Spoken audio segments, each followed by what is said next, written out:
L'été 1940 a marqué un tournant décisif dans la Seconde Guerre mondiale. La France avait capitulé de l'autre côté de la Manche, laissant la Grande-Bretagne isolée face à l'assaut imminent.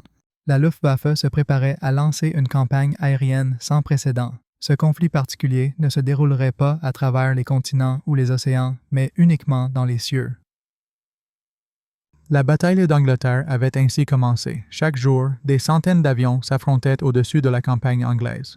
Le Messerschmitt Bf-109 et le Supermarine Spitfire sont devenus des symboles emblématiques de leurs nations respectives. Ces deux conceptions d'avions, issues de philosophies différentes, étaient engagées dans un duel acharné pour la survie.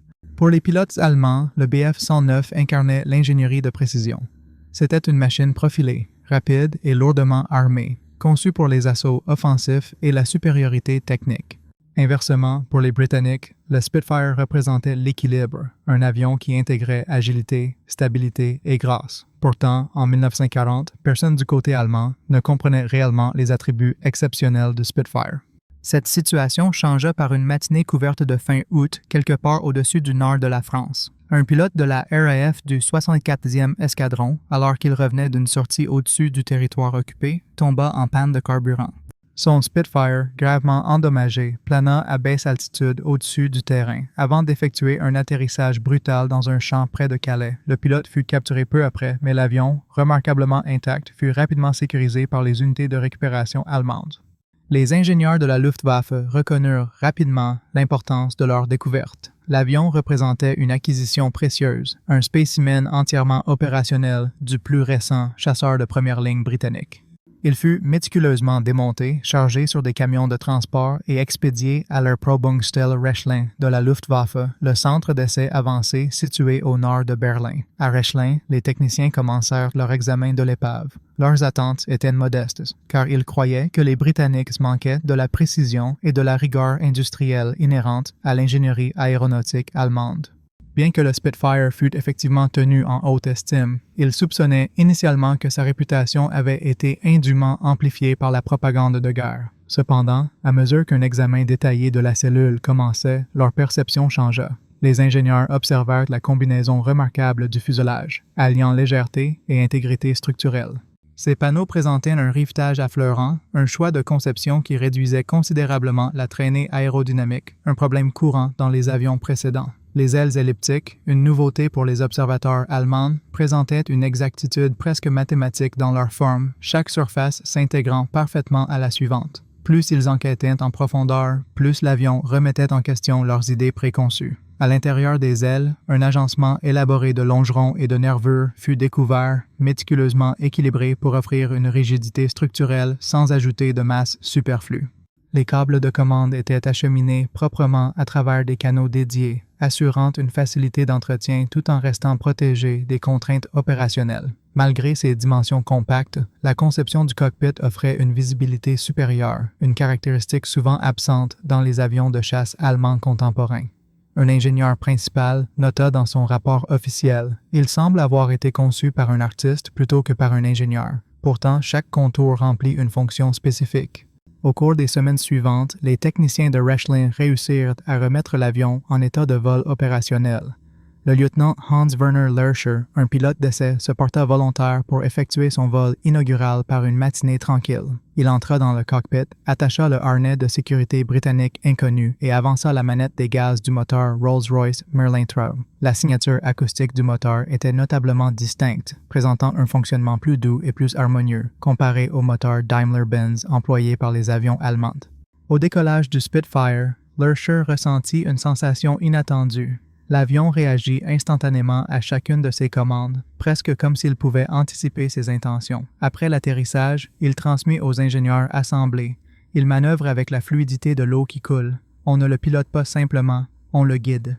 Le Spitfire démontra des capacités de virage supérieures face au Bf-109 sur une large gamme de vitesses, pouvait le surpasser en montée au-delà de certaines altitudes et présentait des caractéristiques de maniabilité plus raffinées lorsqu'il était soumis à des contraintes opérationnelles.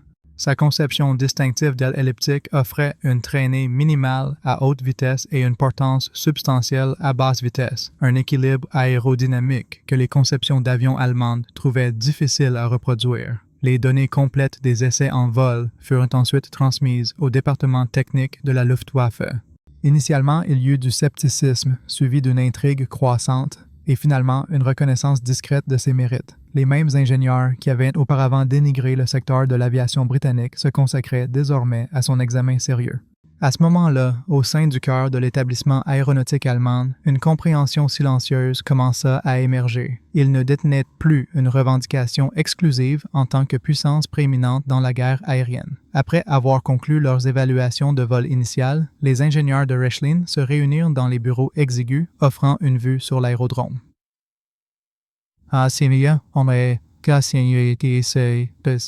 Les bureaux étaient couverts de nombreuses piles de notes techniques, de schémas détaillés et de mesures d'essais enregistrées. L'exaltation initiale découlant de la capture d'un avion ennemi s'était transformée en une admiration profonde et sincère. Ils ont eux-mêmes caractérisé le Spitfire comme un paradoxe d'ingénierie. Il incarnait simultanément la simplicité et la complexité, faisant preuve d'élégance sans superflu et de puissance sans extravagance. Chaque composant semblait avoir été conçu dans un souci d'équilibre, plutôt que uniquement pour la performance pure.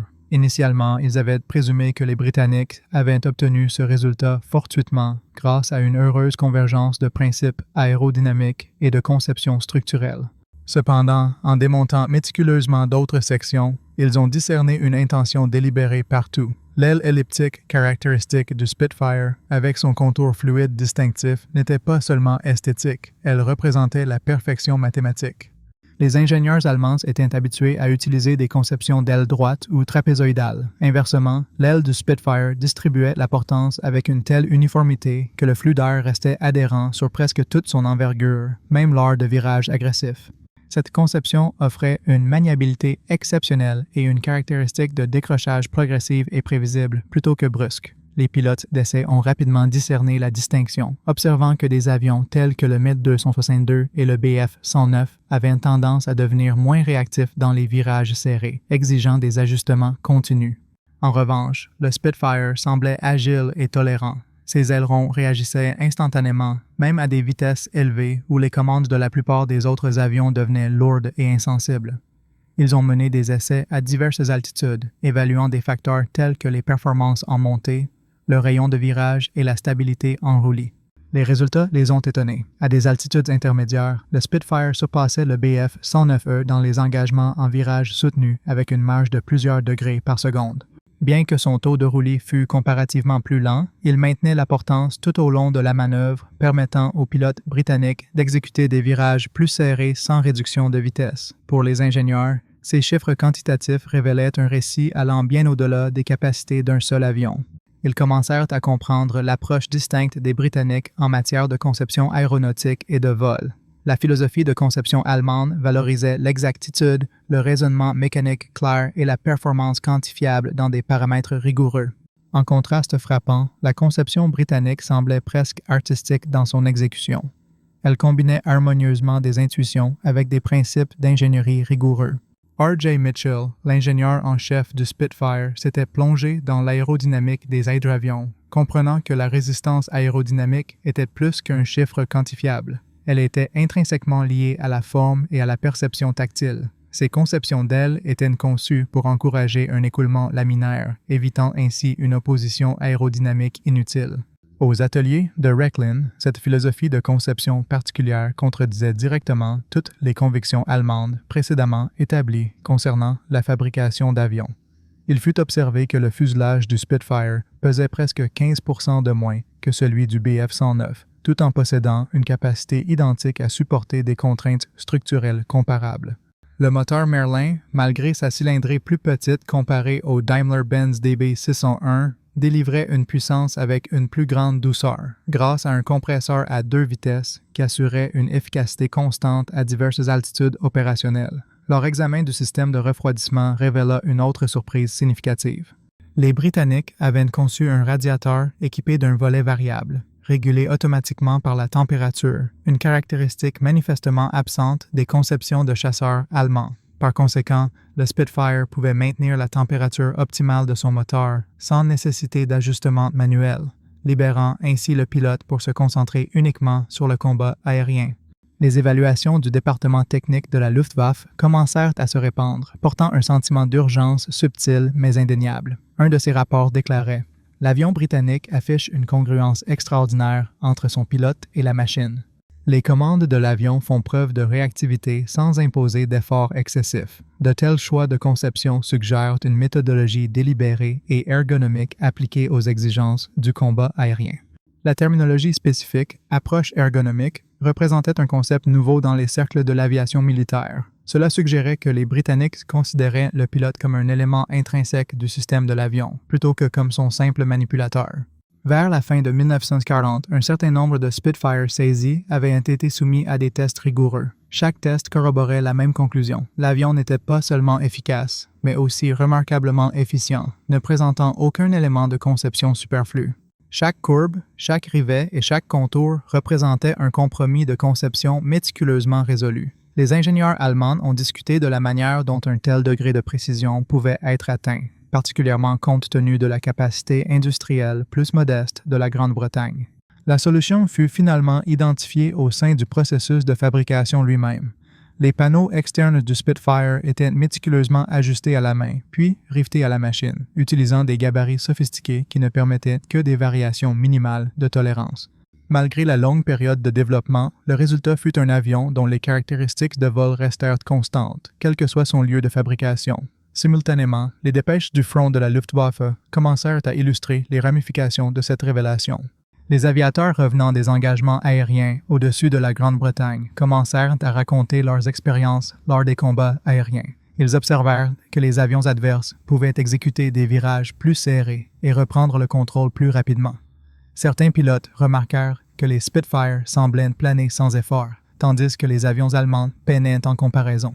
Il ne s'agissait pas seulement d'une question de statistiques ou de spécifications techniques, c'était une réalité opérationnelle tangible. Jamais auparavant, les aviateurs allemands n'avaient compris la source de l'extraordinaire assurance de leurs adversaires au combat.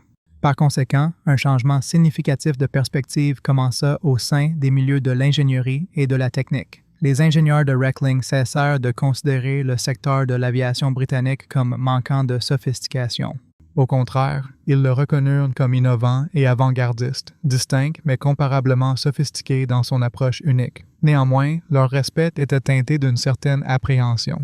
Ils comprirent que si certaines caractéristiques de performance du Spitfire pouvaient être reproduites, sa philosophie de conception sous-jacente ne le pouvait pas.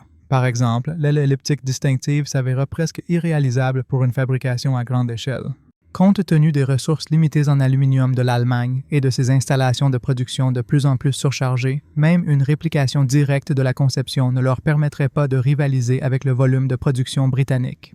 À l'issue des évaluations, l'ingénieur en chef de Recklin résuma leur découverte dans une déclaration qui serait ultérieurement documentée dans les archives d'après-guerre. La supériorité du Spitfire ne découle pas d'un seul composant, mais de l'intégration harmonieuse de toutes ses parties constitutives. Il représente l'aboutissement d'un concept pleinement réalisé.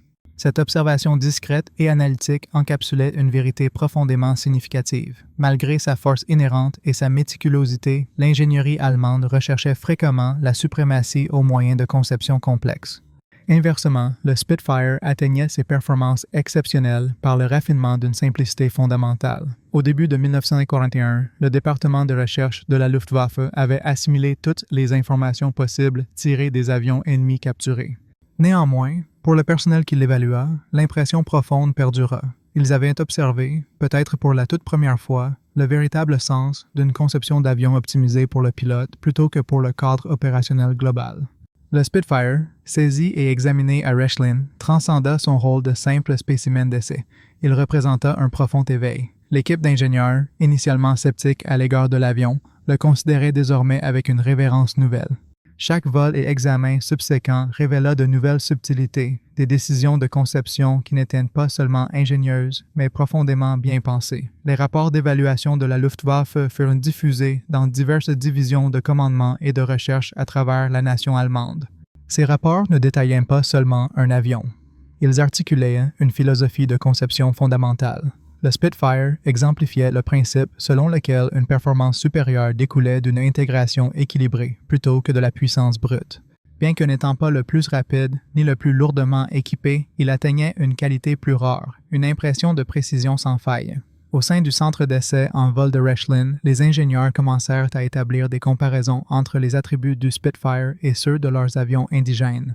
Malgré ses formidables capacités, le Messerschmitt Bf-109 était affligé de problèmes de visibilité pour le pilote et d'un train d'atterrissage étroit, rendant les décollages et les atterrissages périlleux. Le Focke-Wulf FW-190, encore en développement à l'époque, était destiné à corriger ces lacunes. Cependant, même ses créateurs concédaient en privé que le Spitfire avait établi une référence sans précédent en matière de stabilité aérienne. Avec l'escalade du conflit, d'autres Spitfire capturés furent amenés pour évaluation. Chaque avion subséquent corrobora les conclusions de l'évaluation initiale. Cela démontra que les performances exceptionnelles de l'avion n'étaient pas accidentelles. Elles étaient plutôt constamment reproductibles, remarquablement uniformes et méticuleusement optimisées. Cette uniformité remarquable étonna particulièrement les ingénieurs allemands. Elle prouvait que le processus de fabrication britannique, malgré les bombardements aériens, les pénuries de matériaux et les pressions immenses, avait atteint un degré de standardisation comparable à n'importe quel autre au niveau mondial. Pour le personnel d'ingénierie de la Luftwaffe, cette découverte engendra un sentiment d'humilité. Ils avaient auparavant la conviction que l'ingénierie allemande incarnait l'excellence aéronautique, affirmant que leur prouesse technique était inégalée. Cependant, le Spitfire illustra une vérité distincte, que la véritable innovation s'étendait au-delà de la simple précision mécanique. Au lieu de cela, elle englobait également l'empathie, impliquant une compréhension profonde des exigences du pilote pendant le combat aérien et la création d'un avion qui synergisait avec lui au lieu de s'y opposer. Un pilote du centre d'essai de Rechlin a caractérisé les commandes de vol du Spitfire comme étant très intuitives, intrinsèquement naturelles et presque organiques au toucher. Ses manœuvres, y compris les tonneaux, les virages et les montées, étaient constamment fluides et prévisibles. Plutôt que de pénaliser les erreurs de pilotage, il faisait preuve d'une nature indulgente. Cette qualité, bien que difficile à mesurer précisément, le rendait exceptionnellement puissant lorsqu'il était piloté par des pilotes ordinaires et pas seulement par des as très expérimentés. En Allemagne, une telle idée représentait un concept révolutionnaire. La philosophie opérationnelle de la Luftwaffe privilégiait la compétence exceptionnelle des pilotes et une expertise technique avancée. Les Britanniques ont développé un avion de chasse qui offrait cet avantage identique à tout pilote capable de le manœuvrer avec compétence. Ce changement fondamental dans la philosophie de conception continuerait d'influencer le développement des avions pendant de nombreuses années après le conflit. Dès 1953, les concepteurs d'avions allemands ont discrètement intégré les enseignements tirés du Spitfire dans leurs prototypes développés à la fin de la guerre. Le Focke-Wulf FW-190D intégrait un système de contrôle conçu pour un meilleur équilibre. Le TAS-152 visait à combiner des performances supérieures à haute altitude avec des caractéristiques de vol plus raffinées. Même les avions à réaction expérimentaux avancés, tels que le Messerschmitt Me 262, ont tiré des principes aérodynamiques de la conception d'ailes efficaces et à faible traînée du Spitfire. Néanmoins, à ce stade du conflit, l'occasion était passée. Les capacités logistiques de l'Allemagne se détérioraient rapidement. Les usines de fabrication étaient détruites par les bombardements, les ressources essentielles devenaient rares et les approvisionnements en carburant diminuaient. Bien que les enseignements tirés du Spitfire n'aient pas pu modifier l'issue de la guerre, ils ont profondément influencé les individus qui ont continué à contribuer à l'aviation après le conflit. Après la cessation des hostilités, les chercheurs alliés examinant les dossiers capturés à Rechlin ont découvert des schémas détaillés et des analyses concernant le Spitfire. De nombreux documents contenaient des annotations allemandes louant sa construction supérieure et ses solides principes aérodynamiques. Dans la marge d'un rapport, un ingénieur avait écrit « Nous n'avons pas réussi à comprendre cet avion. Sa construction diffère fondamentalement de nos propres conceptions. » Sa conception incarnait un concept qui semblait avoir évolué vers le vol au cours des années suivant la guerre. Un certain nombre de ces mêmes ingénieurs ont ensuite poursuivi des carrières dans l'aviation civile, d'abord en France et en Grande-Bretagne, puis se sont installés aux États-Unis. Leurs connaissances pratiques acquises grâce au Spitfire ont considérablement contribué au développement des premiers avions de ligne à réaction et des avions de chasse sophistiqués. Il comprenait qu'une conception exceptionnelle privilégie l'harmonie et l'intégration plutôt que la simple complexité. Le Spitfire lui-même a fait l'objet d'un développement continu, survivant ainsi à de nombreux avions de son époque. Des variantes ultérieures, dotés de moteurs Griffin et d'ailes raccourcies, sont restés opérationnels jusqu'à la fin de la guerre et au-delà. Sa forme a acquis une qualité durable, sa silhouette incarnant la constance, l'inventivité et une grâce dynamique. Pour ceux qui l'avaient initialement perçu sous un angle compétitif, l'avion a finalement symbolisé quelque chose au-delà de la simple réussite nationale. Il témoignait des principes universels de l'ingénierie, où la conception, l'utilité et la créativité s'unissent. Lors d'entretiens ultérieurs, d'anciens pilotes d'essai et ingénieurs de la Luftwaffe ont souvent parlé du Spitfire avec une pointe d'admiration perceptible. Des années après le conflit, un individu a raconté qu'en le voyant scintiller pour la première fois au soleil sur l'aérodrome de Rechlin, il avait reconnu que l'aviation était entrée dans une nouvelle époque. Il affirmait que ce n'était pas seulement un instrument de guerre, mais plutôt un concept concrétisé par le vol. Bien que le Spitfire capturé n'ait pas modifié la trajectoire de la guerre, il a profondément changé les perspectives dominantes. Il a servi à rappeler à ses évaluateurs, même au milieu du conflit, que la véritable maîtrise ne provient pas uniquement de la supériorité, mais d'une compréhension profonde. Alors que ce récit se termine, une vérité singulière persiste. À l'ère de la guerre industrialisée, au milieu des usines et de la planification stratégique, un groupe restreint d'ingénieurs était toujours convaincu que le vol pouvait être une forme d'art. Et un avion britannique particulier, dont l'existence fut révélée presque fortuitement, valida finalement leur conviction.